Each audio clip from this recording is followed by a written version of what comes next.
تعالیٰ نے فرمایا کہ اس انسان کے لیے، مسلمان کے لیے جو میں نے حلال چیزیں پیدا کی ہیں، وہ صرف اگر انہی کو استعمال کرے، حرام طریقے سے مال نہ کہے، تو اللہ تعالیٰ فرماتا ہے کہ پھر میں اس کے رزق کے اندر برکت پیدا فرماتا ہوں، پھر اس کے مال کے اندر میں برکت پیدا کرتا ہوں، پھر وہ جب مجھ سے کوئی بھی دعا کرتا ہے، اس کی دعا کو کیا کرتا ہوں؟ قبول فرماتا ہوں۔ پھر فرمایا کہ اگر تم یہ حرام طریقہ جو ہے اس کو نہیں چھوڑو گے، تو پھر تم کیا کر رہے ہو؟ شیطان کے نقش قدم پر چل رہے ہو، شیطان کی کیا کر رہے ہو؟ نقش قدم پر چل رہے ہو۔ انہ لکم عدو مبین، اور یاد رکھنا بے شک وہ تمہارا کیا ہے؟ کھلا دشمن ہے۔ وہ تو چاہتے ہی یہی ہے کہ میں کیا کروں؟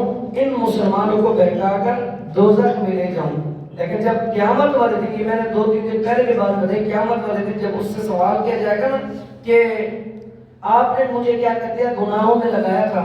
ہم سب کہتے ہیں نا شیطان کیا ہے؟ گناہ کے کام میں لگاتا ہے، لیکن قیامت والے دن وہ کہے گا میں نے تو نہیں لے کے گیا تھا، میں تو صرف اسے راستہ دکھایا تھا، بس چلتا تو یہ خود گیا تھا، میں نے اسے کیا کیا تھا؟